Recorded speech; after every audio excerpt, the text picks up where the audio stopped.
This America, the land of the free and the home of the brave, our lives be threatened daily because we want to live as decent human beings in America. Ain't gonna let nobody turn me around. Don't let them turn. Don't let them turn. Ain't gonna let nobody turn me around. I'm gonna keep on walking, keep on talking, marching up to freedom's land.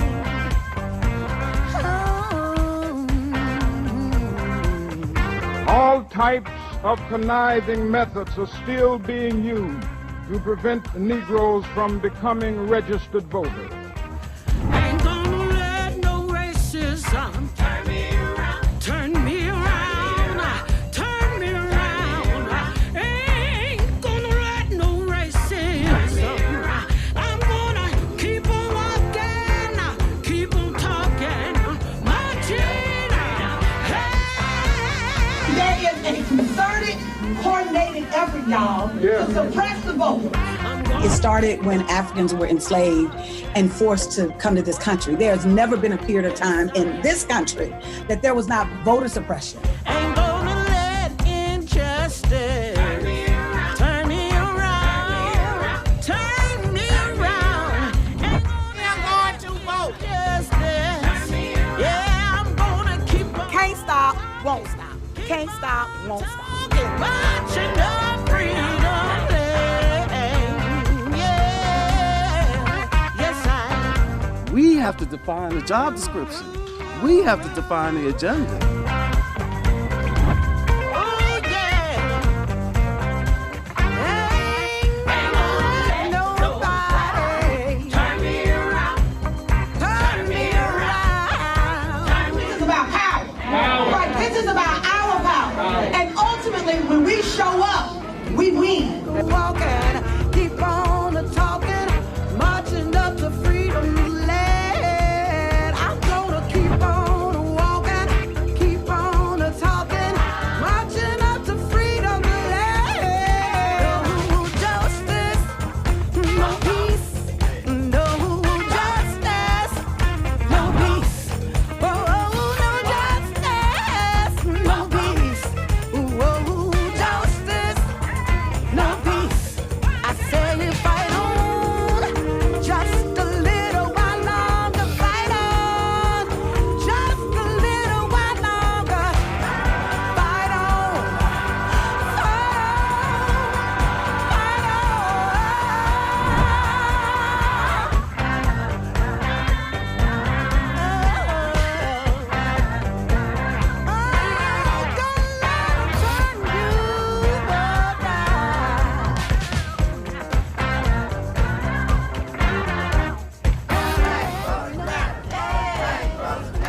Black voters! Black voters!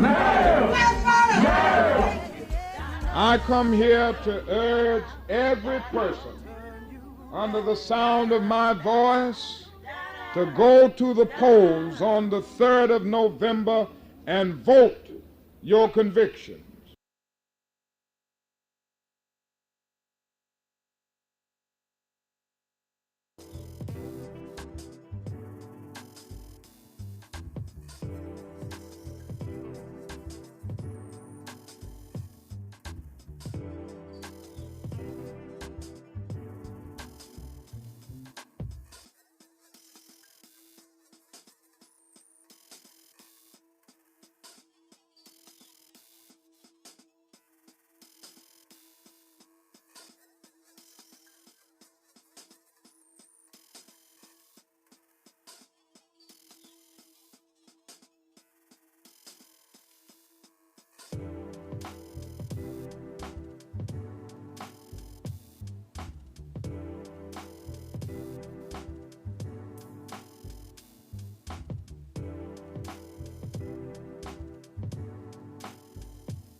Matter. Black voters.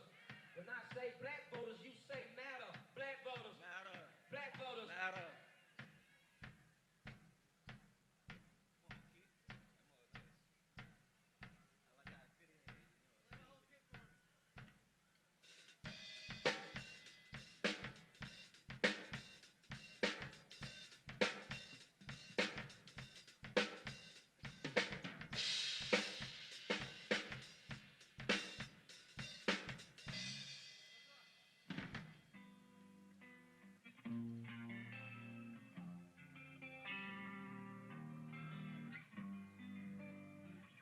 Once again, we need all speakers and participants on the program to please report to the back rooms of Ebenezer Church. If you are a participant on the program today, please report to the back rooms of Ebenezer Church.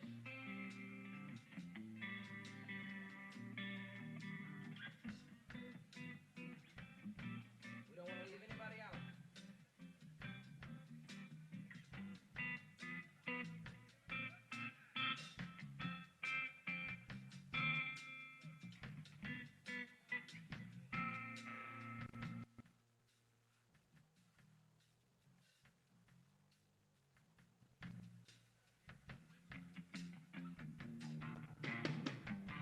Atlanta, Georgia, how y'all doing out here today?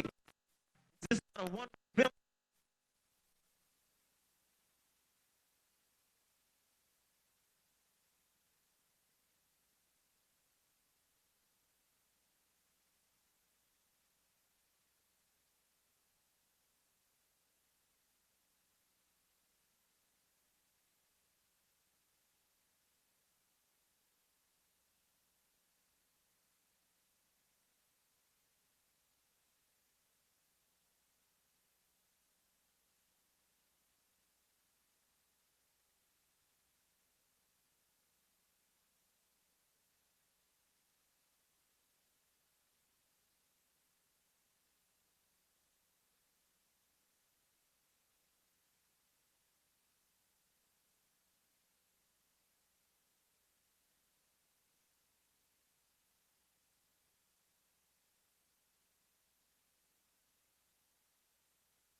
VIPs, some great programs. You're going to get some great information. I do want to shout out to my Divine Nine family. You know who you are?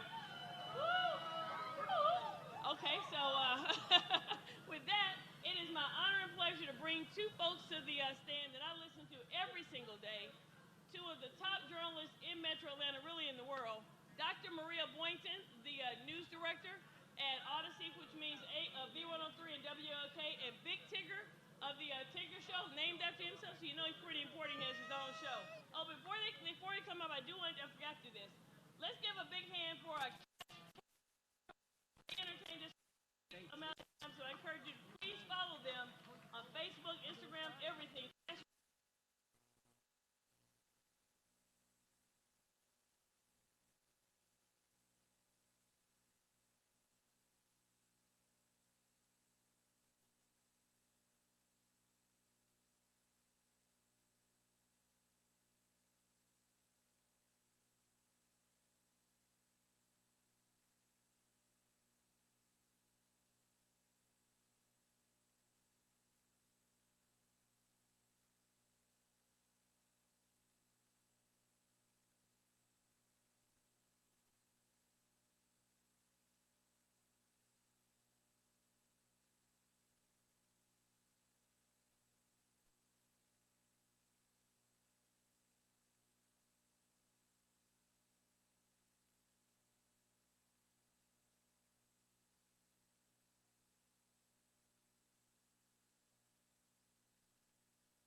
The legacy of folks both far and wide.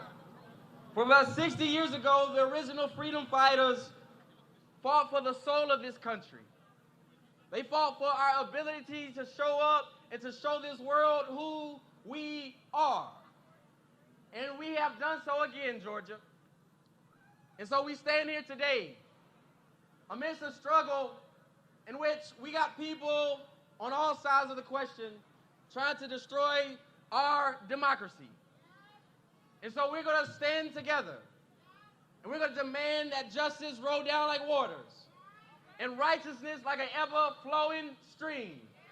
And the only way we do so is if we stand together and demand that black voters matter. Say it with me, black voters matter. Black voters matter. And so as we get this occasion started, I just want to lift up a simple prayer, and I invite you to pray in your tradition as I do mine. As we find ourselves in community with each other, we know that we cannot do this work without the Spirit of Almighty God. And so as we pray, we lift up this simple prayer. God of our weary years, God of our silent tears, God who has brought us this far along the way, God who has led us to the light, we pray. God, be with each and every one of us as we fight for our right to vote, as we fight for our right to breathe, as we fight for our right to be. Be with us, because we will not stop here. We will not allow white supremacy to win. We will continue to fight because your word declares that you are with us, that you are the God of the valley and of the mountaintop. And so we stand with you as you stand with us. We thank you, we honor you, and we do believe that black voters do matter because our lives matter too. We declare it said and done, for it's only in the name that justice declares it so. In the name of Jesus. We say it is done, and we all said together, amen. Thank you, Reverend Woodall. Hey, family, we know that music has been a part of our story since we arrived here. So with that, it's my honor to bring forth somebody who you may know as Ebenezer's organist, Corey Stevenson, but guess what? He can sing too. So with that, let's have a big round of applause to welcome Corey Stevenson. Thank you so much.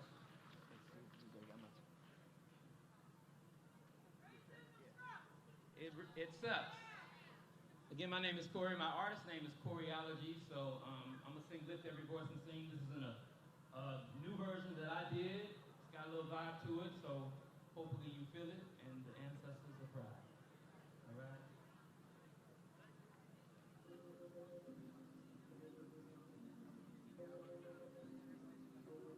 Lift every voice and sing till earth and heaven ring. Ring with the harmony of liberty. Let our rejoicing rise high as the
give a big round of applause for him.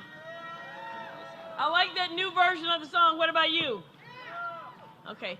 Next, I'm honored to bring up a young lady who also wears two hats. One of her most important hats is as Marielle's mom. Here at Ebenezer, they also know Tiffany Roberts is chair of the Social Justice Ministry. So let's hear it for our sister Tiffany and Marielle. Let's show them some love. Marielle, can your mom speak? Yes. Okay. Marielle said it was okay. All right. Okay. Thank you so much. Okay. Hey everybody, how you doing? My name is Tiffany Roberts, as you just heard, and I bring you greetings as the chair of the Social Justice Ministry here at Ebenezer Baptist Church. This is Marielle, my daughter. Here at Ebenezer, we call ourselves America's Freedom Church, right? And our social justice ministry focuses on many things. Mass incarceration, ending the school-to-prison pipeline, ensuring access to health care, shoring up the poverty safety net, and also really important in our work is protecting the right to vote. We know that voting is one of the ways that we exercise our power and try to realize the world that our children deserve. Ella Baker said, strong people don't need strong leaders. Y'all heard that before? But we're grateful for the leadership of Black Voters Matter and all of the freedom fighters who have been traveling across the country to ensure that people like Fannie Lou Hamer and Ella Baker did not labor in vain. So on behalf of Ebenezer, I just want to thank you for your vision. Thank you for your courage. Thank you for the commitment to the protracted struggle that is this freedom work. One thing Ella Baker also said was, give light and people will find the way. And so what we know people like Latasha and Cliff and so many other laborers are doing is that they are giving light. Anytime we have an administration that wants to rob our elders of the right to serve as poll workers, our poll workers are being threatened with violence every day, right? Because of the ways that people have tried to disenfranchise us over the years. When we have elders who used to pay people's poll taxes, right? Who used to drive people to the polls, and you all are doing that work right now. And so we are stepping into some very big shoes, but we are so, so, so grateful for everything that you will continue to do. Because if none of us are free until all of us are free, that means all of us have to get to work, right? Say, all of us. All of us. None of us are free until all of us are free. So if you will indulge me, I want Marielle to lead us in a chant. I know you all probably know this chant, so you're just going to repeat after her, okay? You ready? It is our duty. It is our duty to fight for our freedom. It is our duty to fight for our freedom. It is our duty to win. It is our duty to win. We must love and protect each other. We must love and protect each other. We have nothing to lose but our chains. But our chains. Ashe. Thank y'all.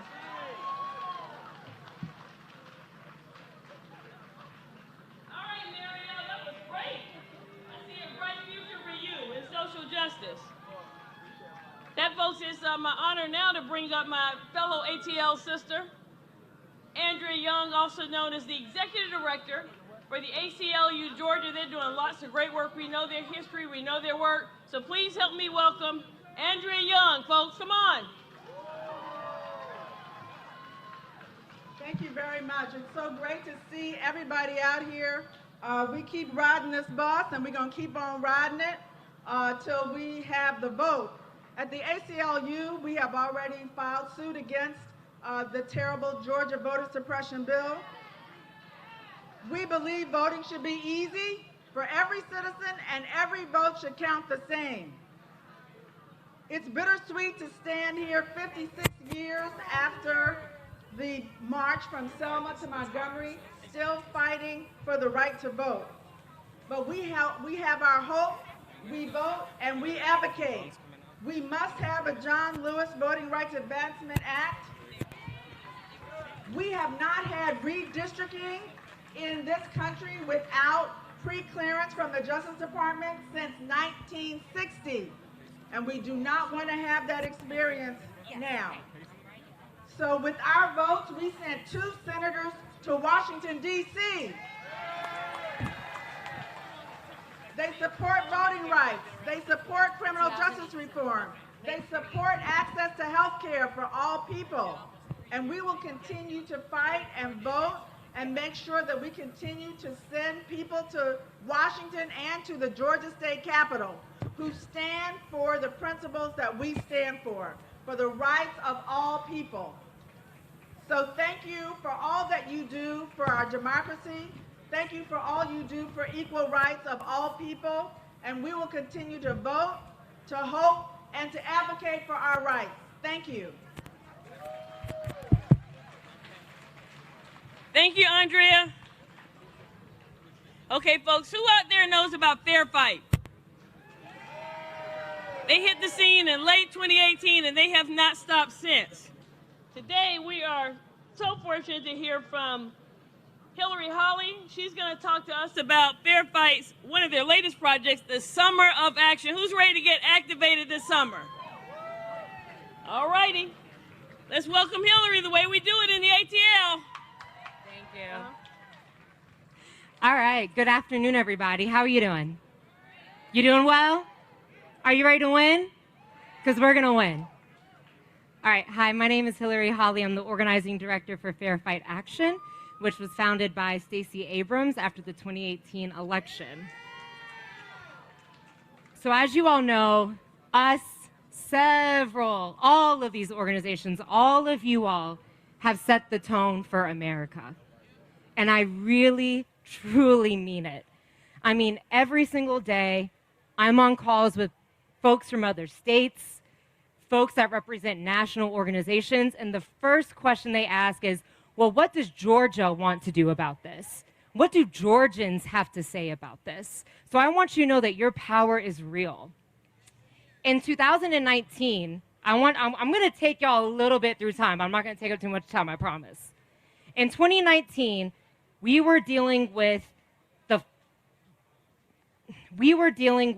basically what we saw with an election with just serious voter suppression across rural Georgia specifically, and targeted to rural Black Georgians specifically. And we did not give up.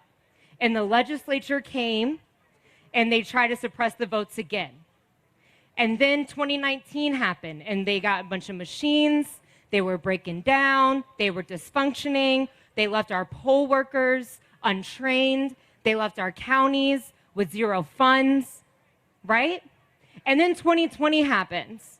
In March 2020, our Secretary of State, Brad Raffensperger, decided to launch a so-called voter fraud task force, which ultimately set the stage for what we saw happen at the U.S. Capitol with the insurrection on January 6th. Let's be very clear about what these voter suppressions in Georgia have done, not just in Georgia, but nationally. They threatened our poll workers.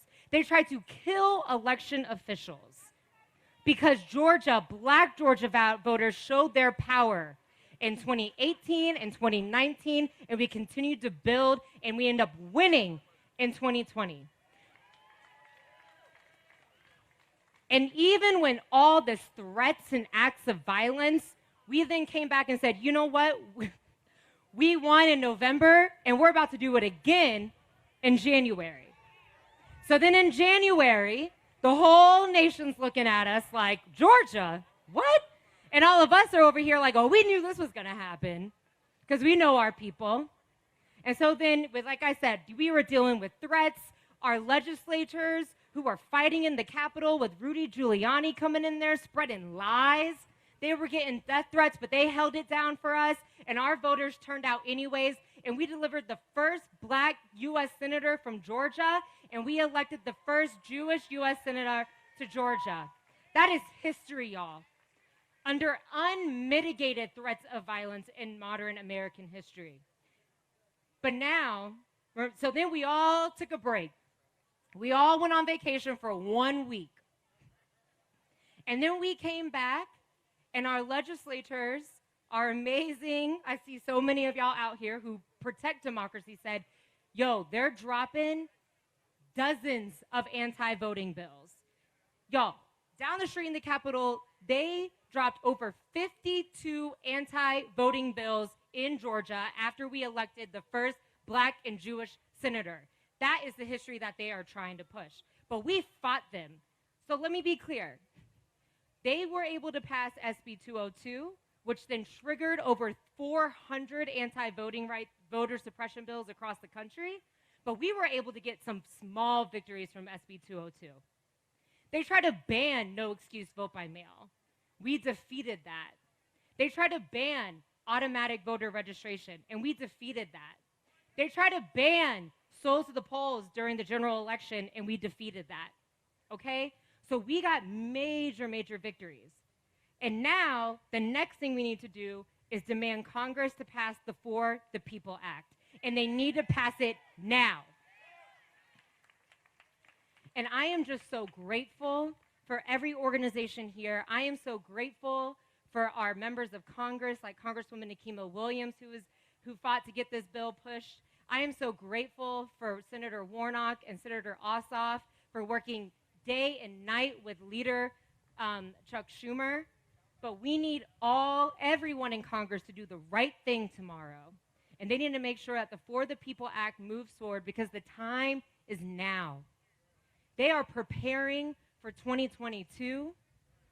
When Senator Warnock is up for re-election, we're going to have a gubernatorial race, a Secretary of State race, labor commissioner, up and down the ticket, right? So we have to prepare for now. And I feel so strong in this because Georgia is strong.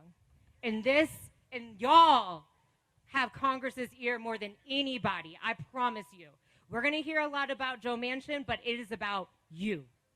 This is about you. Y'all have the power. I thank you so much. And call your senators every single day. Warnock and Ossoff need to hear from you. They have our backs, but let them know that we have their back. Okay? So call them every single day. Thank you so much. I love y'all from the bottom of my heart. We love you, Hillary, and keep organizing, okay? All right, folks. We told you you're going to hear from some great speakers. So I know we have a lot of visitors here, but where are our Georgia residents? Raise your hands if you don't mind. Even if you don't live here, you probably heard a lot about our legislative session. Because I'm on camera and my parents may be watching, I'm going to say it was interesting, okay? If you know me, you know it's not the word I really want to use. So I just leave it at that, but these folks coming up next were so motivated by what they saw happen at the legislative session that they came together quickly to create Protect the Vote Georgia. So let's get ready to welcome Hannah Joy, Britt, and Crystal. Sorry about that. My phone didn't come back on. Hannah Joy, Britt, and Crystal from Protect the Vote Georgia. They came together right after this session, and they have plans for this summer too. Ladies. Thank you. Thank you so much, Queen. We appreciate you. What's up, Atlanta? How y'all doing today? Before we start, we want to do a quick chant. So join us as we say, protect the vote. We said protect the vote. We said protect the vote. We said protect the vote. Again, hello, Atlanta. We are so excited to be here. My name is Hannah. This is Crystal and Britt. We are the co-founders of Protect the Vote GA. And it is a blessing to stand here in solidarity with Black Voters Matter and so many amazing organizations around Atlanta that are doing the work.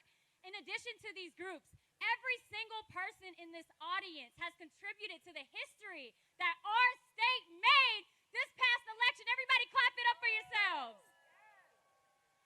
I need everybody to raise their hand right now. Raise your hand high and proud. Every person here raising their hand is a history maker. Every single person here showed up in this last election, whether you voted, whether you encouraged somebody to vote, whether you prayed over the election, whether you made phone calls or anything in between. So clap it up for yourselves, everybody. We know that voting rights are under attack in Georgia, and that's why we're standing here today to say protect the vote, to do what we can to make sure our communities are educated and that we're using our voices to protect our votes in the legislative halls. I want to pass it over to my sister, Britt, to talk about some of the impact as well as the power of collaboration. Yes. Hannah has a lot more energy than me, but how are y'all doing? Yes, so We were a part of a group that was a part of many groups who came together this past session outside the Capitol, stood there for 30 days, rain, heat, cold, and you guys were also out there. So we're standing here today also saying protect the vote, proud of Black Voters Matter for continuing to amplify the message of our voter rights. We know that Jim Crow 2.0 bill passed, so we got some more work to do. But with you guys and with us coming together, there is more great change that we're going to make. As Hannah said, protect the vote. Protect the vote. And I'm going to pass it to our sister, Crystal, the other co-founder.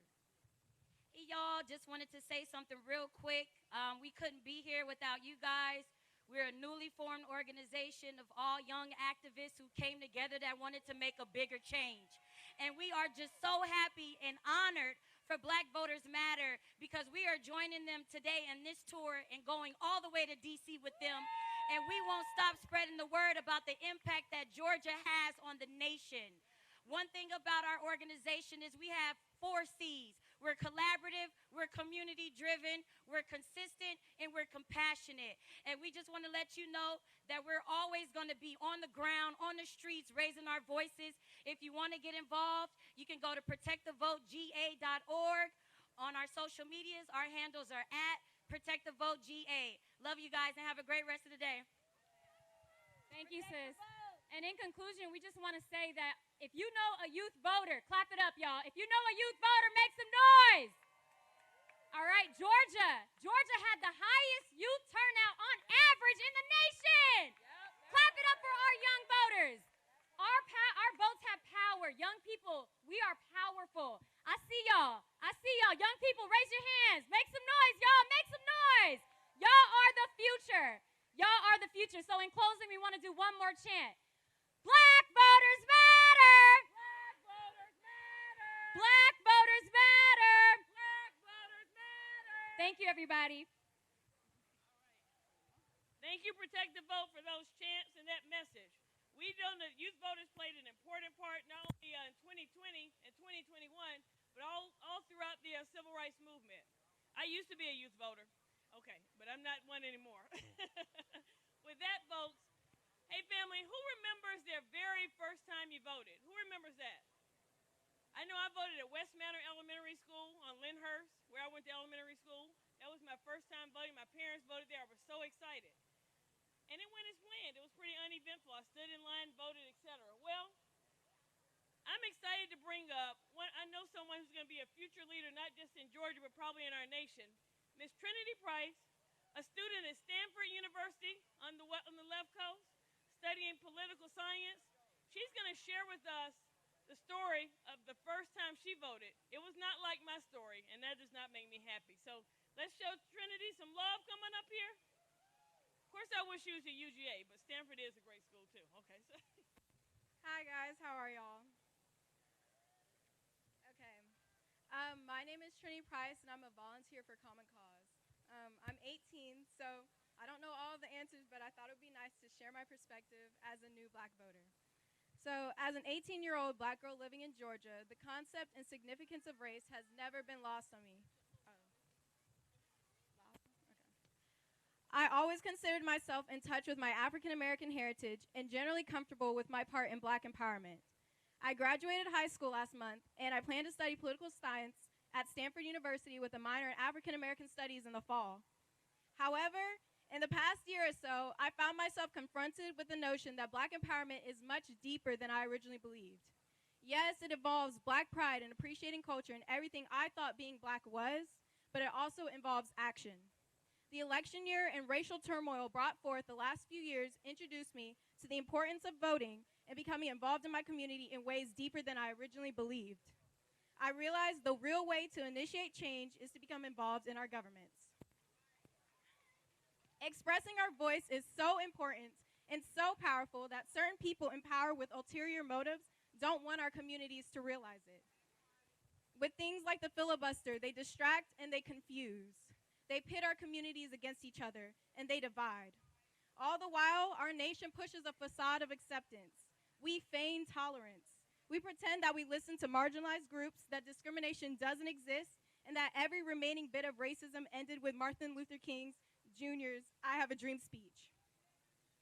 We pretend that all men are created equal, but how long can we pretend? On January 5th of this year, I exercised my right to vote for the first time ever in the Georgia runoff election. On January 6th, I watched as insurrectionists stormed the Capitol building. Our nation is in a battle, a never-ending give and take when it comes to racial equity and justice, making it that much more imperative that we become involved in our governments and vote. It makes it that much more imperative that we educate young people like me, and it makes it that much more imperative that we come out here to events like this and gather and rally for what's really important, having a voice in our government and advocating for people who look like us.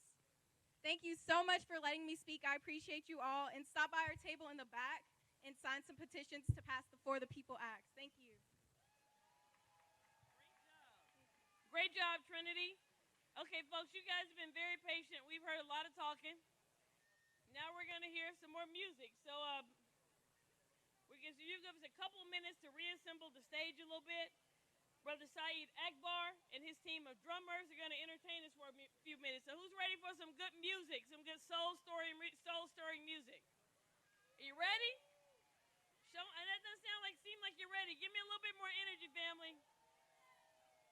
There we go. All right, Brother Akbar, give us a minute to move the stage around, and you'll be entertained shortly.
they can work with one mic. We need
Thank you, Brother Akbar. Thank you, drummers. That was wonderful. Let's give them another round of applause, family.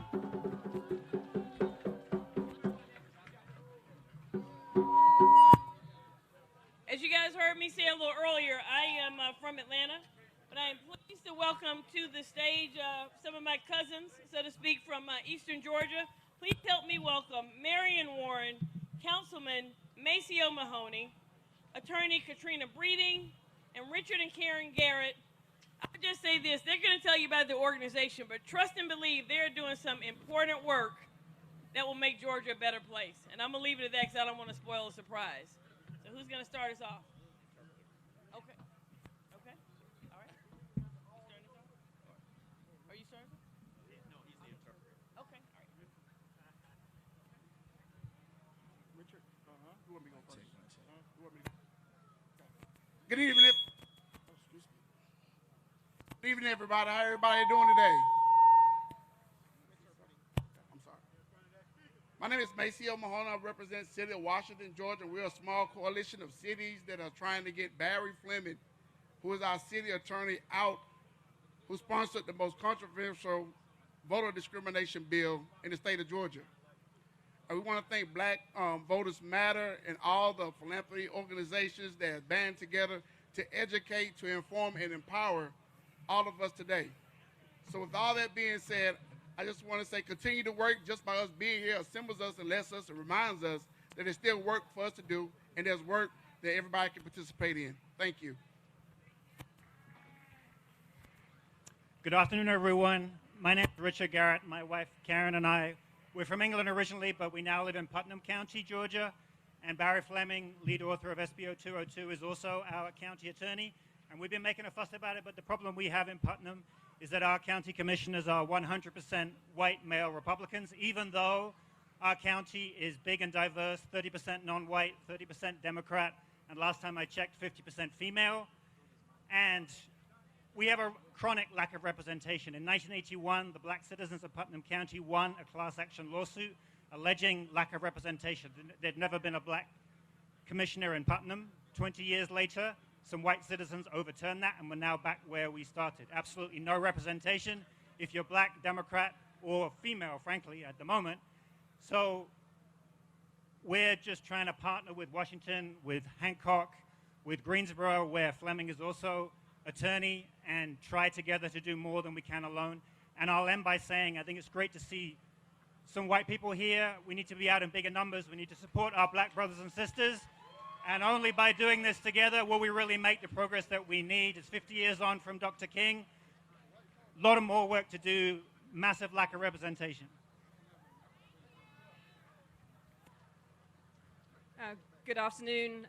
That's why I love this man. He stood by my side. We are together 25 years. We do this all the time together. We have each other's back. As he said, we have a lack of representation in Putnam County. We have a 57% black population in the city, 30% in the county. Lack of representation to us right now means that 445,000 was given to a facility that is already pristine, that is already well supported, looks beautiful, you pay to go on the beach, people go there to holiday, they don't need the money. We have over 1-point-something million budget for recreational facilities. All of that has been spent on the recreation facilities. They have pristine courts, basketball courts, football fields, tennis courts. They don't need it. The local black park in our community, Jimmy Davis Park, has basketball courts that are mildewed. They have no nets in the hoops. They have fences falling down. They have no swings for the kids. They have no slides for them. They have nowhere to walk that's careful. It's not being maintained. They have a public toilet in there that is locked. When we've taken videos of this to show our community that we need to speak up and speak out, this is how we're going to go forward and embarrass the Board of Commissioners, as my husband said, all white, all male, all Republican. We need to go back in their face, and we are doing it with white people on our side, and for us, this gives us hope to see this mixed crowd. We need your voices. We need the hope that you have, because we need to take that back to our county with us and say that we can do it and our voices do matter. Thank you very much.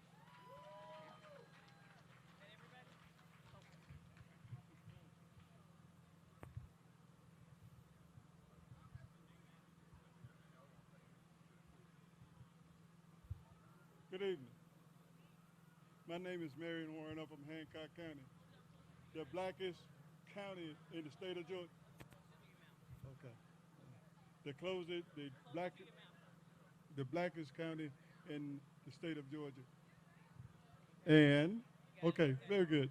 The blackest state in the state of Georgia. I'm just about 122 miles east of here. I was instrumental in getting Barry Fleming fired from Hancock County. I am also working with Greene County, Putnam County, and Wilkes County to get him fired from those counties too. He worked for Hancock County, and in Hancock County he wrote bills that affected the whole state, trying to get at me. He wrote the bill that got rid of all city registers.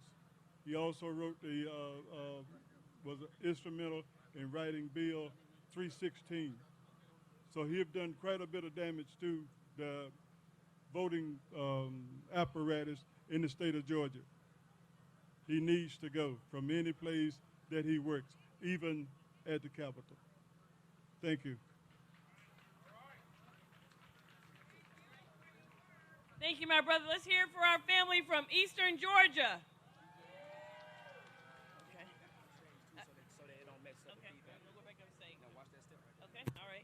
Okay, folks, thank you for being so patient.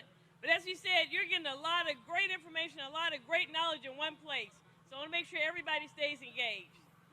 So let me tell you a little bit about this next speaker. We have a lot in common, and you guys heard me mention earlier that I'm a part of the Divine Nine. I am a proud member of Delta Sigma Theta Sorority Incorporated. I was initiated at the University of Georgia Zeta Psi, and I mention that because our next speaker, the one and only Helen Butler, was a part of what we know as the Great Eight. If it were not for the Great Eight, there would be no Deltas at UGA. As a matter of fact, we were the first black sorority at the University of Georgia. That took courage. So I need everybody to show a lot of love to my soror, my friend, somebody I just have so much respect for. If I were to have a fangirl moment, it would be for Helen Butler, who leads the Georgia Coalition for the People's Agenda, is the executive director, and does so much around the state about voter education.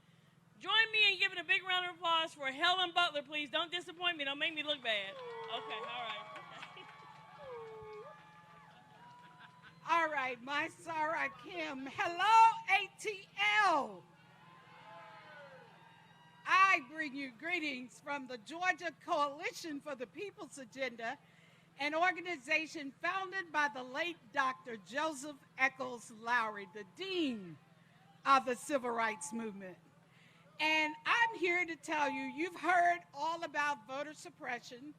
You've heard about what's been going on all around the country, not just in Georgia. But guess what my shirt says? Are you vote ready? So we're all about action today. Are you vote ready? Are you vote ready? All right, now make sure you're vote ready. You're registered to vote, right? You got all your IDs ready. You know how to vote absentee even though they put in ID, right? Okay, now, I know you are ready.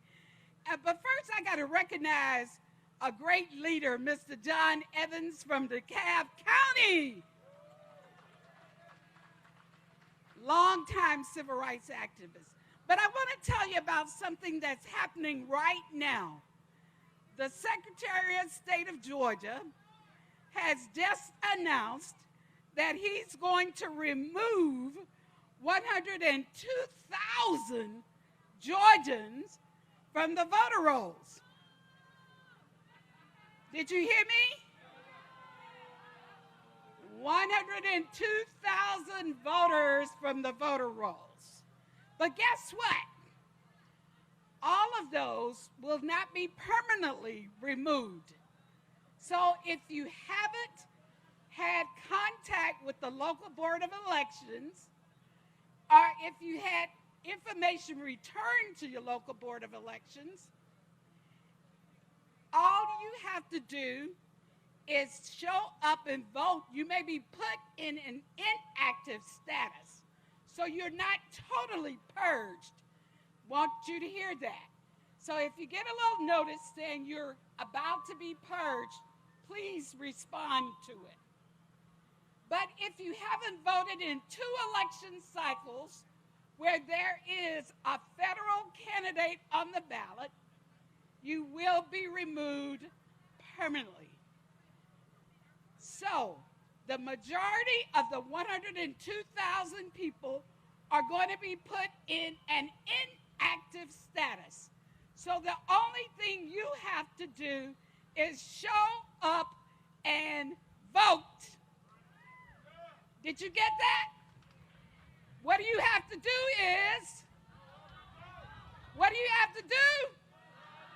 What do you have to do? What do you have to do?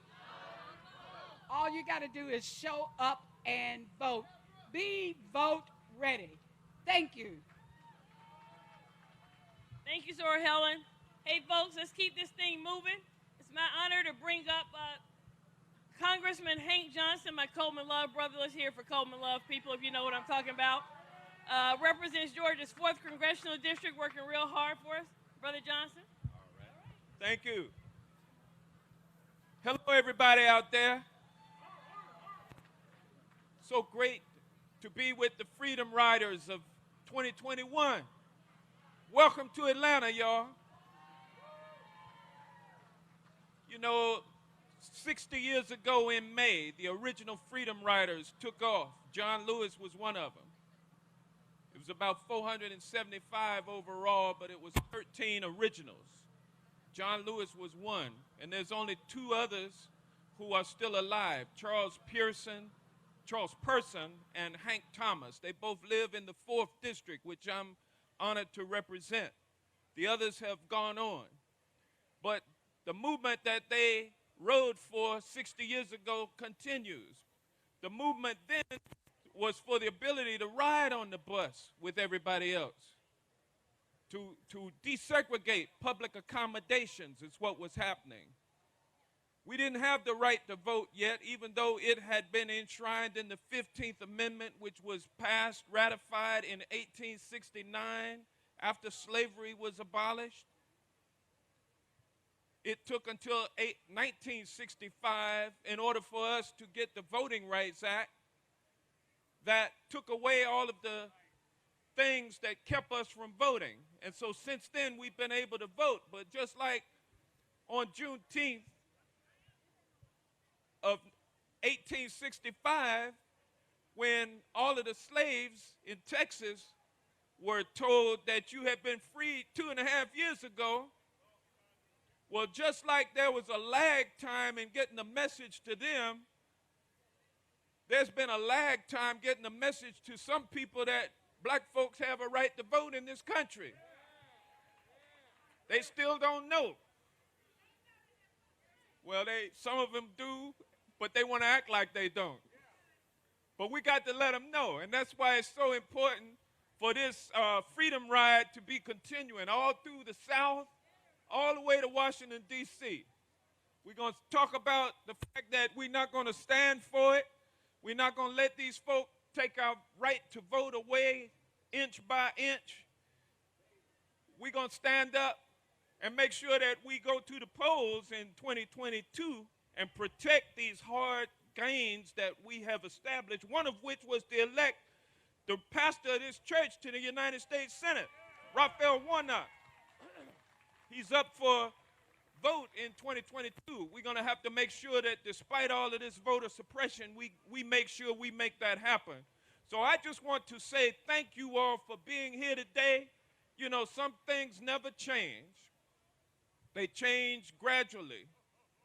But then in the final analysis, we're still fighting the same forces that we were fighting that kept us enslaved. So that is always going to be among us, and so that means we must always fight. We can't lay down, we can't go to sleep. We got to keep fighting. So thank y'all for being out here today. We're going to win, y'all. Just keep fighting. We're going to win. Thank you, Congressman Hank Johnson. Let's have a big round of applause for all the hard work he's doing in D.C. No. Okay, change in program. So hold on a minute.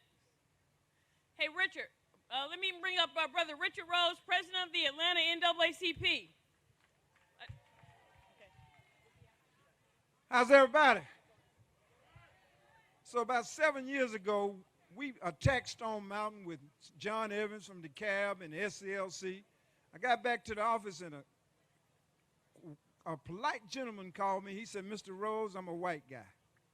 And what y'all got to understand is that the Civil War never ended. We got to understand we in a war. And we have to go to war. What are your weapons? Your weapons are your ballot. Your weapons are your dollars. Your weapons are your activism. We got to understand we in a war, because I got news for some of these people. I'm not going back to 1865. I'm just not. I'm not going back before Brown versus Board of Education. I want these children to get the best education that our tax dollars can buy.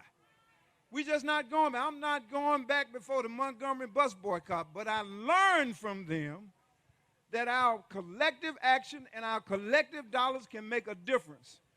We cannot go back. We are not going back before the Civil Rights Bill of 1965. We got to exercise our right to vote every opportunity we get, and when you go to the polls, take somebody with you. And if anybody questions you, just tell them, I'm not going back. I am not going back. Thank you. Thank you, Brother Rose. When he was a student at Clark College, he was known as Speedy because he was such a dynamo on the track. All right, next for a special moment for one of our favorite poets, Jewel. So, Jewel, come and share your gift with us, please, my sister. This poem is entitled, We the People, the protest poem. Hands up, don't shoot. She resisted, lace your boots. Together we march, together we sing. We raise our voices till freedom rings. We march for justice, we march for peace. We march for the right of freedom and equality. See, we pray for strength and we vote for change. We stand united as we interchange. We struggle for solutions and we debate for common ground. We work to the midnight hour till we turn this world around. See, we socialize with hashtags and likes. We wear t-shirts with protest words. We support organizations for the cause to make sure our voice is heard. So stay strong, soldiers. Don't give up the fight. March on and don't let the message die. For the only way to beat a lie is the truth, and we must stand on what we know is true. So stay strong, soldiers, and stay on the battlefield. For I know that you get weary, but I know by fighting it's the only way we're going to heal. We, the people, stay strong. That's right, baby. You go there. You do your thing, yeah. Y'all better give it up for Atlanta. Y'all better give it up for Atlanta. Y'all better give it up for it. Come on now. Woo! Give it up for Jewel. Okay, folks, let's keep it moving. As we said, young people have played and continue to play an important role in what we do. We're going to hear from 3 dynamic young activists, all from here and attending school here. I'd like to introduce you as they share a few words of wisdom with us. Thank you so much. Hi, everyone. I am an Atlanta organizer and a student just down the street. I'm here with Civic Georgia and the Georgia Youth Justice Coalition. We knock doors for vaccine access, fight for young black and brown organizers to be paid for our work, and unelect vote suppressors in that state legislature. We fight for DEI and accurate curriculum, and we knock down Brian Kemp's door to make sure he's listening. Right now, we're in the fight for at-risk communities to get fair representation in the next decade of Georgia's electoral maps. As a young person, it is a privilege to be invited to speak alongside folks like the Reverend and Helen Butler, who I've looked up to for years. Last year, Georgia had the highest youth turnout in the country. Young people worked the polls, we went to the polls, and we changed the course of history alongside everybody here today. We are taking back our government and our future for the people, especially for young folks like Jaden and Julian here with me today, who are changing the course of history. When our legislature passes bills that make voting harder, draw the district lines that weaken the power of college voters, they're teaching our young people to distrust and disengage from our democracy. But it's our future, and we're not going to wait for people to fight for it for us. All of the brilliant people we heard from here today, and people here today in the crowd, are fighting to make our future and our democracy work for all Georgians. We need to teach our young people that voices and votes are powerful, and that the work folks do each day to organize for that better future is valued. I'm going to turn it off to Julian here, who's going to talk about our fight for fair districts. How y'all doing? Oh, God. All right, so we're going to have to wrap it up really quick, but I just want to say one quick thing about what our state legislature is doing. They are, in the next couple of months, drawing maps that are going to change for the next 10 years how we are represented. They want us to believe that this process is mundane, procedural. We know that that's not the case. This is critical to our democracy, and we need to take action. Georgia Youth Justice Coalition, along with Black Voters Matter, Civic Georgia, and others have launched trainings every Saturday, 8 to 9 p.m., to prepare people to tell their redistricting stories. All of us, you, me, our neighbors, friends, communities, deserve representation, and making our voices heard is critical.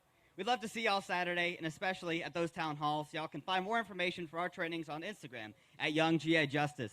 Thank you all. I guess I'm going to go ahead and wrap it up. I'm going to give out a quick message to our next generation, our future generation. Is that all right? In 2020, our community has been challenged by a global pandemic, social media misuse, fake news, distorted information, and a community that has been purely divided.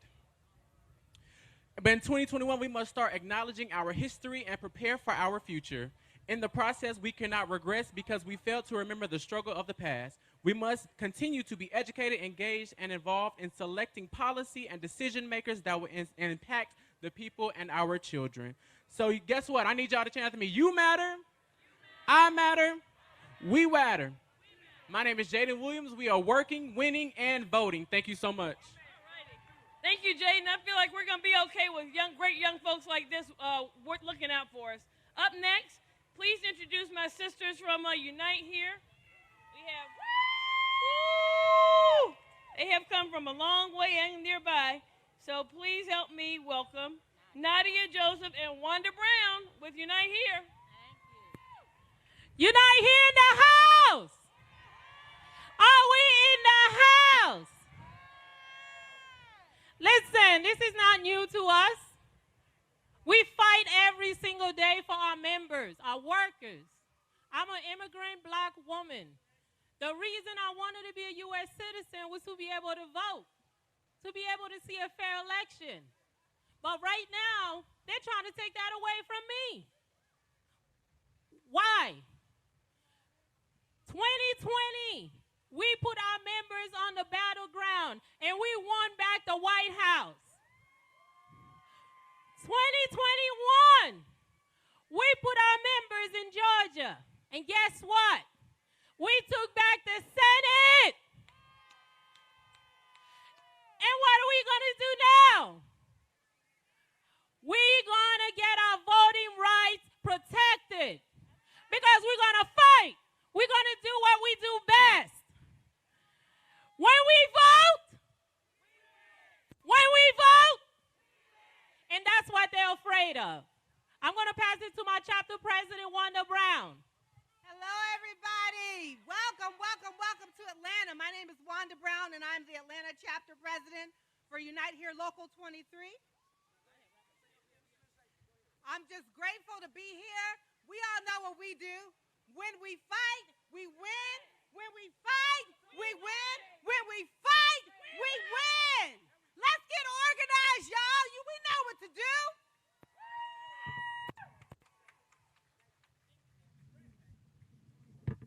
All right, folks, if your Francis Johnson, yeah. If you've lived in Atlanta or driven in Atlanta, you know sometimes we have a few accidents. Well, this brother may have been somewhere near a fender bender. I heard he was seen running down 7585 to get here. So please help me welcome the president of the New Georgia Project, Mr. Francis Johnson. Atlanta, I'm glad to be here today. Might have been in an accident, but what the Republicans are doing is no accident at all. Somebody talk to me out here. And you know what? I'm glad to be here with some freedom fighters today. This is a revival of sorts. Yes, it is. You got the tents, and the spirit is high, and history is with us. I'm reminded that 30 years after Medgar Evers was killed on this day, June the 21st, that Brian D. LeBecwood was arrested. Why? Because you can't run from justice. There's some freedom fighters that'll track you down. I'm so glad when I consider this day, being here in Atlanta, it is also the 57th anniversary of what you are doing in terms of freedom riders and in terms of the sacrifice that you have to consider when you engage in this journey. Goodman, Swan, and Cheney paid the ultimate price. And so as you continue from Atlanta on through the next stop, all the way to D.C., make no mistake about it, that you are joining in that great march of history, and you are joining in that great pursuit of justice. And it is no accident that you are in Atlanta on this day. And so they told me that since we are gathered on Ebenezer's ground, and since we're gathered in the spirit of revival, that I should tell you to get up out of your seat, that I should tell you to stick your arms up in the air and raise that black power fist and tell the Republicans, go ahead and stand up right now. You got to be loud enough so Brian Kemp can hear you, to tell all of them to go straight to hell. And while they are going there, tell them we will rebuke every legislative demon that they put in our path. Why? Because we are looking for justice. Isn't that right? We are looking for justice, right? And we won't stop until we find it. From the New Georgia Project, our former chairman, Raphael Warnock, before he, Stacey Abrams, I'm so proud to stand at this podium and say we won't stop looking for justice in Georgia until we find it. Keep fighting, keep pushing, keep the buses rolling. This is Freedom Summer. Thank you, Brother Johnson. All right, folks, straight from Augusta, Georgia, we have some talented dancers that have come up. Tina and Francis. Tina and Sonia, sorry. Introduce these very talented folks. Hi, everyone. How y'all doing today? This is the Word Through Motion Incorporated. We are a nonprofit liturgical dance team made up of ages 8 through 20, and we just wanted to support the community and teach our young people their voters' rights. This is Tina Martin, our director, and we're just glad to be here today. Let's hear it for the Word Through Motion. They are going to be performing to Stand Up. All right, let's show these young people some love, everyone. Let's give them a big round of applause. And as soon as we move the camera, they will be, it's time for them to do their thing.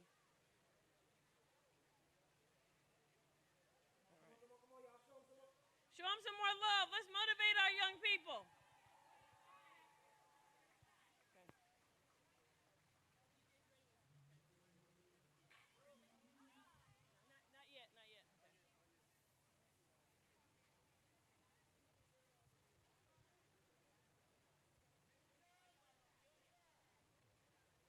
8 to 20, these folks are our future, and they're helping us get the word out through dance. We do it lots of different ways, right? Through word, through song, and they're going to show us through dance. Are you guys ready?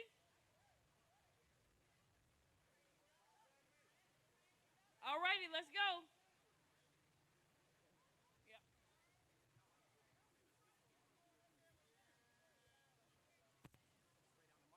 Okay. Yeah, I'll wipe everything down.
attention. We're going to be moving the rest of the program kind of quickly. So let's show some love to our brother Mark Batchelor. People united for justice, freedom, equality, opportunity, democracy, and love the American way. Brother Batchelor, show him some love, folks. Thank you, thank you. What's up, Atlanta? What's up, Atlanta? What's up, Georgia? Look, y'all shocked the country last year, and we're going to do it again, right? We're going to do it again, right? So I'm really excited to be here on behalf of People for the American Way, activating our thousands of members across the country, including 3,000 ministers and 1,300 young elected officials, so many of which serve right here in the state of Georgia. And I want to shout out our members who are here today. We want to shout out State Rep Terry Anulowicz, State Representative Park Cannon, who we know has been fighting the good fight for voting rights.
We gotta fight, y'all. We gotta fight. It's time to fight. To the youth, if you're a part of the youth, make some noise. Those under 25, make some noise. Those under 30, make some noise, because your vote matters. Those college students, your vote matters. Those high school students, your vote matters. It is important for you guys to get out, to learn, and to make sure that your voices matter, because these votes right now, these aren't for the older people. These votes right now aren't for those over 50. Those are for these young people right here. These children walking up. These children coming out. We are ready to go. Make sure your vote matters. Stand up and vote. Stand up and vote. Stand up and vote. Stand up and vote. Stand up and vote. Thank you. All righty, folks, they've been working so hard, she's losing her voice. All right, please show some love for Brother Jerry Gonzalez with Galeo's Impact Fund. Okay, folks, let's show him some love. Good afternoon, buenas tardes. My name is Jerry Gonzalez. I am with the Galeo and the Galeo Impact Fund, and we're standing here with you today. Jim Crow is alive and well in the South. They keep passing these laws to try to diminish our power. We showed our power in November and January here in Georgia. Communities of color, black, brown, Asian communities of color showed up and voted in record numbers, and that's not going to stop. The Freedom Ride today is a reminder that we have a lot of work to do. Our power and our vote are under attack.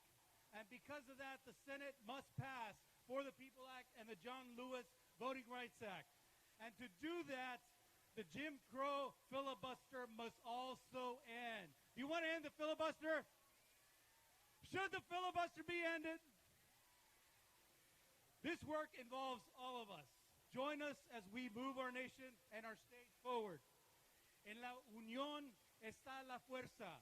In unity, we have strength. Nuestras voces no serán silenciadas. Our voices will not be silenced. Juntos somos más. Repeat after me in Spanish. Juntos somos más. Juntos somos más. Together, we are stronger. Thank you very much. Thank you, Brother Gonzalez. Okay, folks. All right.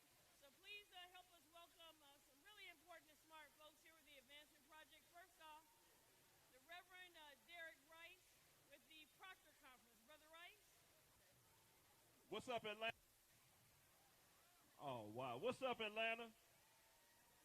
All right. My name is Derek Rice. I am the people's pastor. I'm a senior pastor of Sankofa United Church of Christ, but I'm standing here today as a representative of the Samuel DeWitt Proctor Conference here in the state of Georgia. And we've teamed with the Advancement Project to fight back another form of a demon that shows its face in Georgia on a regular basis. It is the demon of racism. And we believe that there's absolutely no coincidence that we're standing here today 2 days after the whole country celebrated Juneteenth, the day that our ancestors really did get free. It's no coincidence because we recognize that as the word of freedom of our ancestors came through the South then, that the white power structure immediately got into a movement to figure out a new way to oppress our people. And the new way became the Jim Crow laws. And we understand very clearly that Jim Crow is not a new or an old thing. And so today, where we have over 360 voter suppression bills across the country, today, where there are over 47 states that are trying to keep y'all from voting, today, right here in Georgia, where they've made it illegal to give our people water and food in the line when they get ready to vote. Today, when racism has reared its head again, the Proctor Conference has said these things. Number one, black life really does matter to God. Number two, black families really do matter to God. And number three, black voters really do matter to God. And so we recognize today that the work that the Advancement Project and Black Voters Matters is doing is going to be the work that frees up people of color across this entire country. Won't you all give God a hand clap of praise for what God is about to do because of the work that you do? I'm calling up now Sister Judith Dianis, who is our fearless leader with the Advancement Project. Won't you give her a hand clap of praise? Hey, Georgia. Georgia. I want you to know you're not alone. That they are trying to take our voting rights all across the country. You are not alone. We need to understand what this is about. This is about the power that we have. They saw you coming, Georgia. They saw what you did, and that's why they passed all these laws across the country. They understand that the browning of America, black and brown people in numbers, that we're the majority, that they want to fight back. And so voter suppression is hot and heavy. And so I want to leave you with this. I'm Judith Brown-Dianis from Advancement Project. Follow us on Twitter. Get on our e-list because we need you to make sure that we pass the For the People Act and the John Lewis Voting Rights Advancement Act, because if we don't, democracy is going down. So Georgia, please make those calls. Thank you.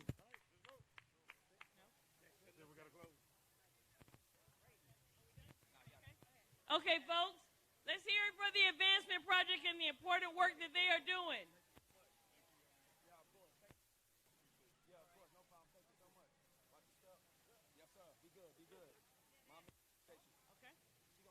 All right, folks, let me ask this question. Who has a telephone, cable, the internet? If you have any of those three, raise your hand. If you have any of those three, that means you have seen or heard Tamika Mallory and my son, the General. They're going to share with us in a few minutes some stories from the front line. So let's please give a round of applause, a good old Georgia welcome to Tamika and my son. Let's show them some love, folks.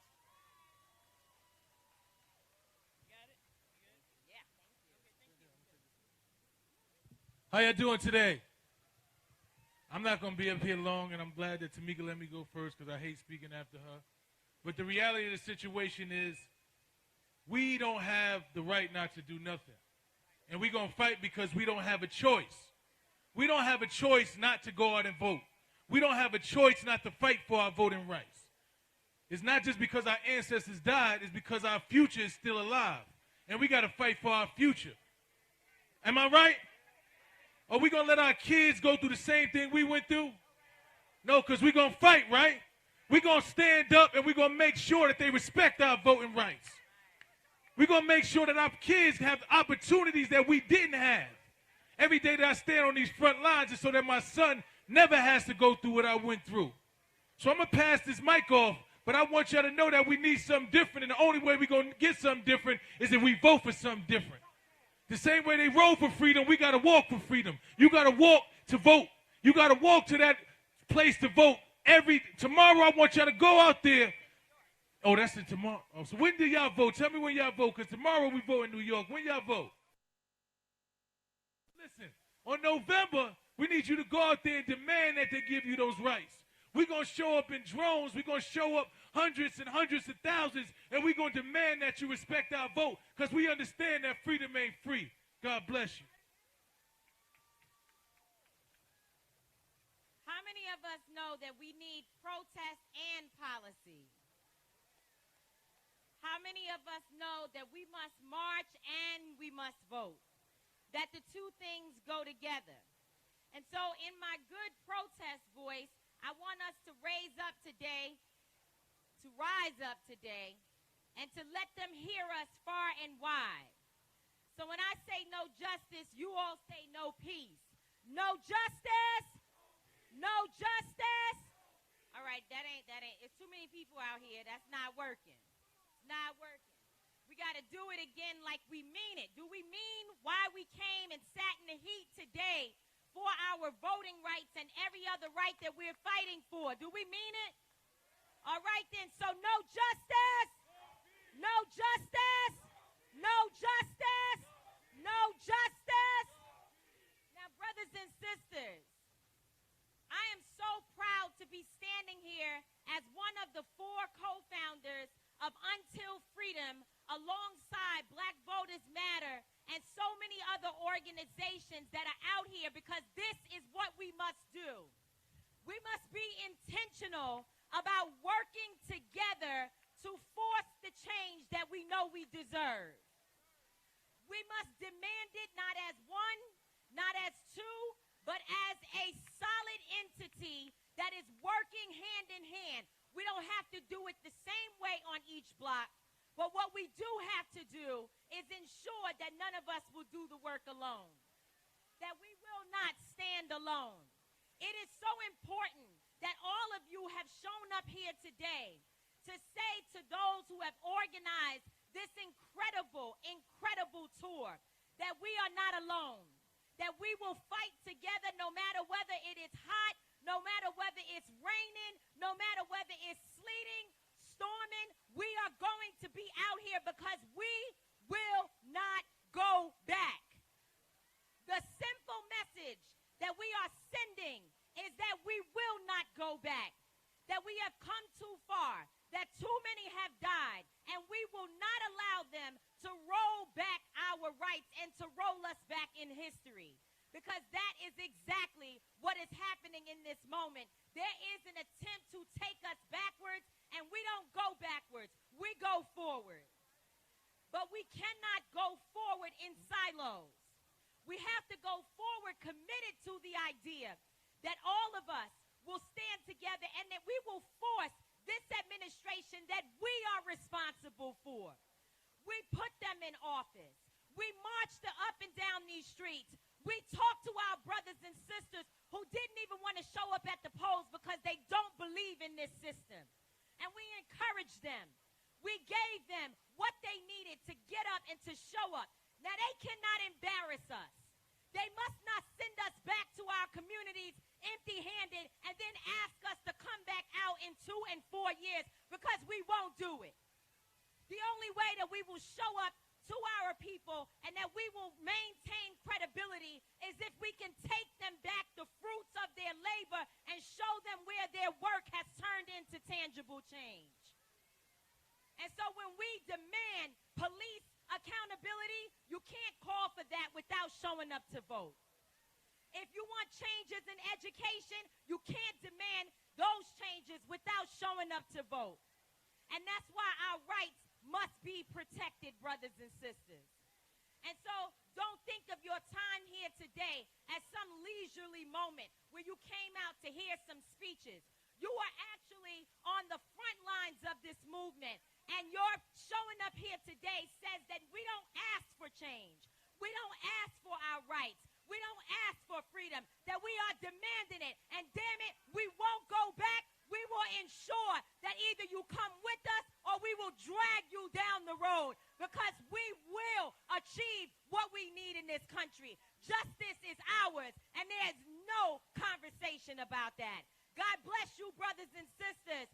Forward ever, backwards never. We go forward ever and backwards never. That was powerful, Tamika and my son. Forward ever, backwards what? Backwards what? Okay, with that, folks, I just want to say, clearly I'm an adult. It's not often as adults. A lot of times you make your friends in elementary school, high school, college. You don't always make a lot of friends as adults. So a few months ago, Reverend Pharrell Malone said, hey, call Fanika. I said, who is Fanika? Fanika is, if you live in any of the 159 counties in Georgia, she is the state coordinator for Black Voters Matter. This sister works hard. I am so proud to call her my friend, my sister. Cliff and Wanda, can you give Fanika a raise and some more days off, please? But let's show some love for our state coordinator, Miss Fanika Miller. How y'all feel? Y'all feel good? Y'all motivated? Y'all ready to ride out? Let's get the party started, y'all.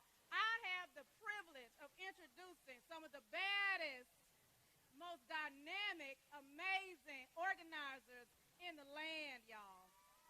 I'm walking in the shoes of our National Field Director, Wanda Mosley. She already set the framework for what we're going to do in Georgia in November 2021 and again in 2022, right? All right, so I'm going to bring Wanda up to the stage. She's going to set it off for a minute. Then we're going to have Cliff and Latasha that we get to learn from all the time. And we're going to ride on out, y'all. Thank y'all for coming. Thank y'all for showing up today. Wanda Mosley, y'all.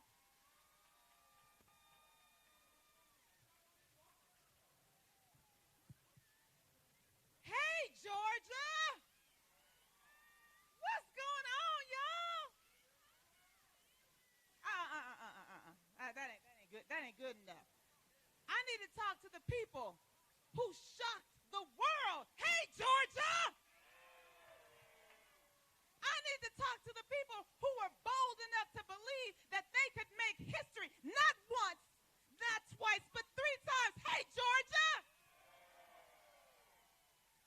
From the very bottom of my heart, I want to also say thank you. Thank you for the work that you did. Thank you for the inspiration that you give to others. Thank you for your bold, audacious selves who evoke the spirits of our elders and our ancestors who believed that freedom was theirs and they would get it by any means necessary. Thank you, Georgia. You know, when we travel across the country doing this work, fighting against voter suppression in Texas and in North Carolina and Florida and all the other states where they're passing these bills, people are like, oh, man, Georgia, dang, y'all, we sorry. And I'm like, hey, whoa. Don't shed a tear for Georgia, because Georgia got Georgia. In the words of the very famous poet Kendrick Lamar, we're going to be all right. Because, see, voter suppression, sadly, isn't new to us. So what I say to them is, you saw what they did to us in 2018, right? And then you saw what we did in 2020. So you think you did something in 21? Wait till you see what we got for you in 22. Because we bring in the heat. We bring in the fire. See, we greedy now. We done got to taste the victory, and we want more. We want all the seats. All the seats. And so today is such a special day because I think this is the first time we've been able to gather to properly celebrate what we did on January 5th and November 3rd. So give yourselves a hand. Give yourselves a hand for risking your lives during a pandemic to come out and vote and then turn around and come out and vote again and tell the people who would write these laws of voter suppression, we ain't scared of you. We ain't scared of you. We know whose we are. We know where we come from. We know what cloth we cut from. So again, you are the reason that we fight. You are the reason that we do this work. And you, Georgia, are the inspiration for the Freedom Ride 2021 Fight for Voting Rights. Because what we do know is that the people up in D.C. owe a debt of gratitude to the voters of Georgia. You see, there's a promissory note that is due to the voters of Georgia.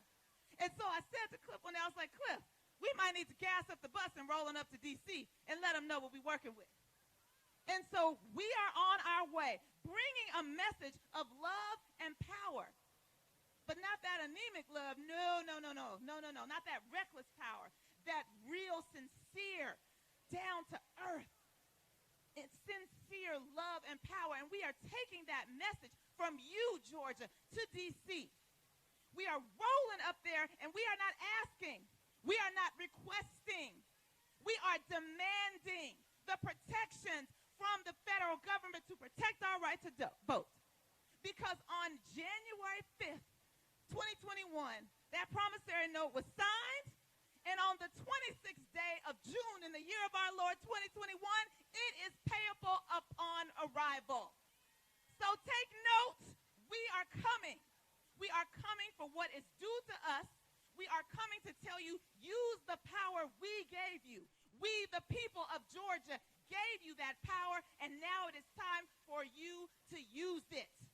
And let me also say, and before I close out, as I'm here, I also want to remind us that when we flex our collective muscle, we will always win. And when I say a collective muscle, yes, we all watched the news reports and we saw what happened when the tally came in from Fulton County and DeKalb County and Cobb County.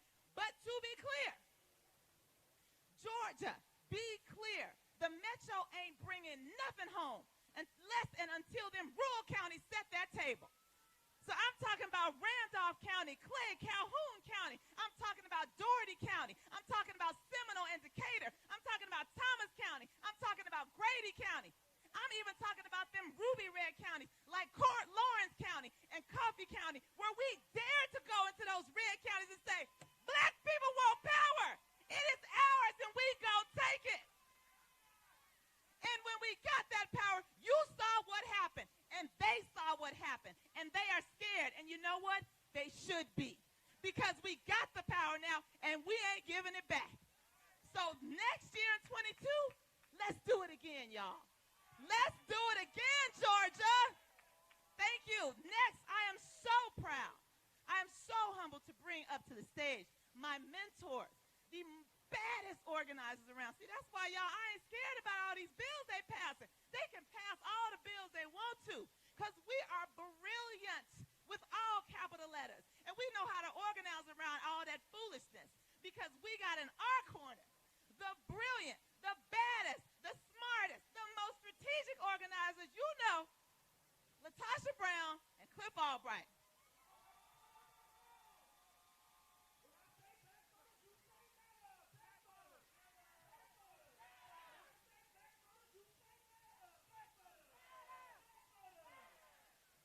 What's going on, Atlanta? What's going on? Well, let me correct that. What's going on, Georgia? What's going on? They already did the black voters in the matter. Let me do this. When I say love, you say power. Love. Love. When I say love, you say power. Love. Love. Before I get started, y'all, I'm so glad to be here. So glad to be at this historic site, this sacred ground. But before I get started, I want to do two things. I'm going to do two acknowledgments. First, I want to acknowledge, because, you know, a lot of people always get to see Latasha, or sometimes they get to see me. And but, you know, this is they see me a lot. And then, but there's a lot of other people behind Black Voters Matter, right? So I want to lift up our entire staff. Some of them out there, raise your hands. They do incredible work here in Georgia and throughout all those states that Wanda was mentioning. So I want to lift them up. I also want to do a shout out to all of our national partners. You heard some of them talk today already, but I especially want to shout out our friends from Unite Here, who have been rolling with us all the way from New Orleans and are going all the way to D.C., and they got 20 more buses coming, y'all. 20 more buses coming. And the larger picture, in addition to that specific union, we want to shout out our friends from the Labor Council and from Labor all together, because, and Georgia Stand Up, but and all the folks, all the folks, because this movement has always been about recognizing that you can't separate black rights and civil rights from worker rights, right? And so we want to thank them for being with us and riding with us all the way through. Let me just say this, y'all. Y'all know what's going on in this country. Y'all know about the voter suppression that's been sweeping the country, 47 states, close to 400 bills. And we in Georgia know about it perhaps better than any at all, because we know what they did here in the state of Georgia, right? We know about this crazy voter suppression bill that they passed here in the state of Georgia. And one of the things that, I think it's important that we remind people about, because, when we call this the Freedom Ride, or when we talk about voter suppression and we call it Jim Crow, people sometimes ask, in fact, somebody asked me yesterday, well, we aren't really quite facing the same kind of danger that they face on the Freedom Ride, right? Like people aren't dying necessarily for the right to vote. And one of the things we got to keep in mind is this, that people are dying because of voter suppression, right? Like voter suppression that's not a white-collar crime, right? Voter suppression is violent crime, because voter suppression has a violent impact in our communities. If you don't know it, just think about this. It's because of voter suppression that we got the governor that we got right now here in the state of Georgia. And because of that governor who stole that seat that he's in, thousands of people have died in this state that didn't need to die because of COVID. Voter suppression is a violent crime. Because of voter suppression, we got the denial of health care. They don't want to expand Medicaid. And so again, every day, every week, every month, thousands of people are sick or die just because of the leadership or the failure of leadership that we got in the governor in the Capitol. Voter suppression is a violent crime. If you don't know it, then you need only look to Florida, where just the other day, some of our friends in the LGBT community were attacked by a car doing something that the governor of Florida just made basically legal by passing an anti-protest bill that says it's okay for you to drive a car into a crowd of protesters, right? So if we weren't clear about it, we got to be clear. Voter suppression in Florida is a violent crime. If you weren't sure, then you look at the state of Texas, where recently, just a few months ago, people died because of the lack of power, because of the lack of heat, because of the lack of water, because they got a fool running the state of Texas who shouldn't be there if not for voter suppression. Voter suppression is a violent crime. And so we have got to ask ourselves, and part of the reason why we did this thing, and we call it the Freedom Ride, and we're going from New Orleans all the way through the South, from Atlanta, we're going to South Carolina tomorrow, and North Carolina, and then we're going to Virginia, and then Virginia, and ultimately we're going to the 10th state on this trip. The 10th state is the state of D.C. Because y'all know that the denial of the right to vote to 700,000 black residents of D.C. is perhaps the oldest form of voter suppression. So we're going to D.C. to tell them that we want our voting rights now. Not next year, not next month. We want our voting rights now. That's the demand that we're making when we go to D.C. But we got to be clear that with this Freedom Ride, the part of the reason that we did it isn't just to talk about the voter suppression. We call it the Freedom Ride, and y'all know this is the 60th anniversary of the 1961 Freedom Ride, right? 60 years ago, 13 of those folks, and y'all can turn around and look at the pictures on those buses. 13 of those folks got on a bus and decided that they were going to test the laws of segregation, or test whether or not they were going to enforce integrated public accommodations. And we wanted to do this Freedom Ride because we wanted to lift up that history. Because we got a lot of folks confused about our history, right? We got a lot of folks that think once upon a time there was slavery, and then, then there was Juneteenth, and then Dr. King gave a speech, and then everything was better, and then we had Barack Obama, right? And they leave out a lot of stuff that happened in between. And part of what happened in between was stuff like the Freedom Rides. It was stuff like the lunch counter sit-ins, right? It was all these different movements that let us get to the point where we're at today. But a lot of us don't know that history. That's part of the reason why they got this whole foolishness about critical race theory, and they want to take critical race theory out of schools, and we all know there ain't no critical race theory in K through 12 schools. But what they're really saying is they don't want to teach that history in the schools. Because if we know that history, then what might we do? And that's why we're doing this Freedom Ride, so that we can know that history. Because you can't learn that history. You can't. We were in Nashville just the other day, y'all, and back in '61, after there was the beatings in Birmingham, and after the bus was blown up outside of Birmingham and Anniston, and a lot of people all around the country were looking at these images and they were saying, my, oh my, that's horrible. Oh my God, I can't believe that's happening. There were some folks in Nashville that looked at a burning bus, and instead of running in the other direction, they said, I want to go there. I'm going to go finish that freedom ride. They looked at the burning bus and the violence and said, that's where I want to go. I'm going to answer the call. And so we did this freedom ride because we want to remind folks of that history and teach people that history and let people hear from real-life freedom riders, because there is no way for you to hear that history, no way to hear how they answer that call without asking the question of yourself, how am I going to answer the call today? What is my role going to be in today's voting rights movement or in today's civil rights movement? You can't hear that history and decide to just sit back. And so that's why we wanted to do this freedom ride, because we need everybody here, and I'm asking you, I'm challenging you. We need everybody here to answer the call. As we make this freedom ride, as we make this demand for our voting rights, we need everybody here to get involved. There is a role for everybody to play. You can pick up a phone. In fact, you can pick up your phone right now and make a phone call. You can send a text. Pick up your phone and send a text, say freedom ride to 797979 so that you can get connected and you can find out more. We'll give you every tool that you need. It's not just us. We got partners that got all kinds of tools so that everybody can get involved. But there is a role for everybody to play in this movement. That's why we say everybody's a freedom rider. Everybody can send a text, make a phone call, show up at an event, show up at an action, show up at the Capitol, make a picture, draw a picture, cook some food. Everybody's got a role to play in this movement. Don't look at the other person and ask them what you gonna do. Don't look at somebody else and say, ooh, that's a doggone shame. Don't look at Black Voters Matter and say, ooh, I hope they're successful on the way to D.C. You got to answer the call. And that's why we are here today, y'all. So I need everybody, if you believe that we deserve voting rights, if you believe that we deserve, that we have the power to make true, to make manifest the promise of Juneteenth. Because what I'm going to tell you, this is what we ain't going to do, y'all.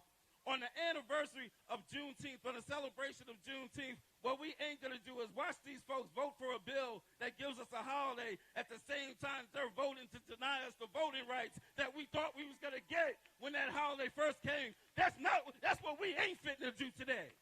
We ain't fitting to just have a Juneteenth and then act like we done made it to the promised land. We ain't fitting to do that. That's what we ain't fitting to do today. So what we about to do is we about to show them when we celebrate Juneteenth, it's because we are demanding and we are going to take the voting rights and the civil rights and the human rights that should have been ours 400 years ago. That's what we're going to do today.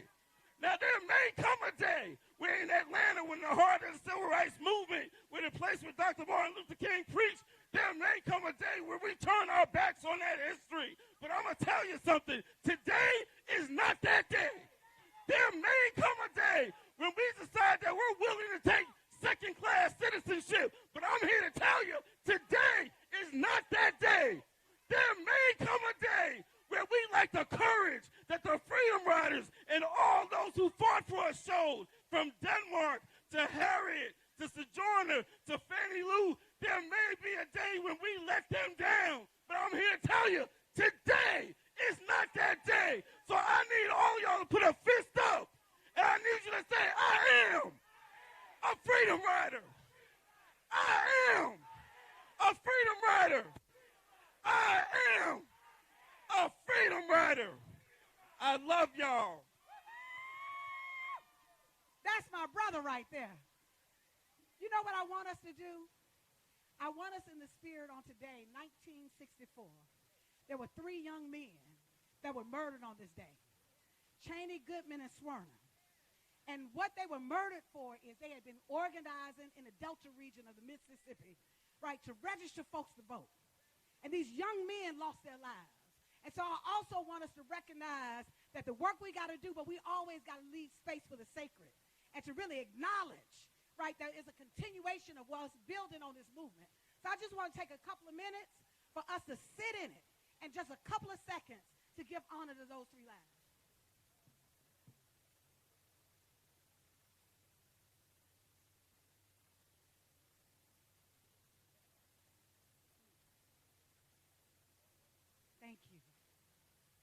Well, the first thing I did right was the day I started to fight. Keep your eyes on the prize and hold on, hold on, hold on, hold on. Keep your eyes on the prize and hold on, hold on. Ain't gonna let nobody turn me around, turn me around, turn me around. Ain't gonna let nobody turn me around. I'm gonna keep on walking, keep on talking, marching up to freedom's land. Ain't gonna let racism, don't let it, don't let it, sing it like you mean it. Ain't gonna let racism, I'm gonna keep on walking, yeah, yeah, marching up to freedom's land.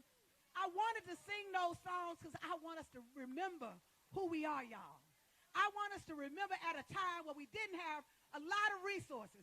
We didn't really have politics. What we were able to accomplish because we stood in the fullness of our power and based on our faith. And here we are right now in a space that we can't even make no excuses, right? There is our freedom is not negotiable. And white, black, we're literally not going to stand in a space that we're going to have an argument about whether black folk can have free and open access to the ballot. Oh, no, we're not having that conversation. We'll shut it all down before we have that conversation. And so what I'm going to ask us to do is I want all of you all, it's in the spirit, yes, it's a rally, and we want to be pumped up, and we want to get it moved, but you know what usually happens at this rally? Y'all know what usually happens, right? We get excited, we come to the rally, we say, ooh, that was a good speech. And I saw such and such, and I had that good old slutty vegan burger right over there. It was real good, right? And then at the end of the day, that we go back to our jobs and go back to our spaces, and we don't do the work. We're going to be honest. We've all done it. I've done it. We've all done it. And so what I want us to do just in this moment, wherever you are, I want you just for a moment, I want you to close your eyes and I want you to hear with your heart a question I'll always ask no matter where I am. So if you just close your eyes wherever you are, get centered, and I want you to listen to this question I'm going to ask you. What would America look like without racism? What would this nation look like without racism? Now open your eyes. That question right there, that is the question, right? Because there's nothing that has ever been brought into being in the physical world that wasn't envisioned. And my people, oftentimes we're not just in our work where we're responding to somebody else's vision. Hell, their vision was so limited they couldn't even see the humanity of our people, right? And so, yeah, they were the founders of America, but we're going to be founders. You need to think to yourself, we're founders of a new nation, right? We're going to be founders of a nation that says we're going to have a healthcare system that the whole purpose is not about exploiting us and making money, but actually is based on healing and wellness. We're going to have a political system that recognizes that every single human being has agency and has the right to participate in a process that is going to govern them. We're going to have a system that does not base the whole system to incarcerate folks and then create poverty and to exploit that and to keep them there. We're going to create a system that we ain't talking about the police because defund the police. Yes, I said it. Right? We're going to say we're going to have a system that is literally based on peace and justice and security. So I don't know what you saw when you saw your vision, but I can tell you the world I saw. The world I saw looked a little bit like this. I saw white folks and black folks and Latinx folks, indigenous folks and gay folks and straight folks and religious folks and atheists. That's the world that I saw. And every single one of them, their humanity was respected. So let me tell y'all, even though we're doing this work around voting, sometimes we get confused. Sometimes folks think that, oh, we're doing this for democracy. No, we're not doing this for democracy, y'all. Democracy ain't the end goal. We're doing this for the love of humanity. To the extent that democracy allows us to stand in a space that we're going to reclaim for the love of humanity. Because what would the world look like if every single system was based on the love of humanity. How would we treat each other? What would the workday look like? What would the system look like? What would the government look like? And so the vision that we have, y'all, the vision we have is that I see an America. I see a nation. I see a world where human life is valued and respected and honored, and that every single thing that we create is in service for the love of humanity. Can you see it? Do you feel it? Can you imagine it? Will you fight for it? Will you fight for it? So my brothers and sisters, thank you all for coming out. What I'm going to ask you all to do is to follow us. If you can't join us on the Freedom Ride, next Saturday we'll be in D.C. on the 26th. You can come and join us. Come on, y'all, get on the Freedom Train. Get on the Freedom Train. We'll be in D.C., but you can also join us virtually. Like, I'm really, every single one of you, like, you all have a light in you. That all of us, if we actually just put our light in motion, do you not believe I'm standing here as a black woman from the deep South, right? That folks didn't even believe in my humanity. Yet here we stand. We got the audacity to be flexing in these streets with a big old black fancy bus, right? Because our people believed, right? We were able to flip this state, not because it was for the Democratic Party. It was for us. Because we believed. We were able to move ourselves out of slavery and create our own celebration called Juneteenth. We ain't wait till no Senate give a false kind of belief around it. We've been celebrating it for 150 years. Because we believe, y'all. If you don't remember nothing else I said, like it ain't about the excitement or whatever. If you don't believe anything else I said, if you can believe, and my brother says this all the time, do you really believe we can be free? I need you to sit with it, because some of y'all don't believe, right? Because you wouldn't accept what is happening right now. Do you believe that we shall be free? Do you believe that we shall be free? Then we got work to do, family. We have work to do. When I say black voters, you say matter. Black voters, black voters, black voters. Peace and blessings, family.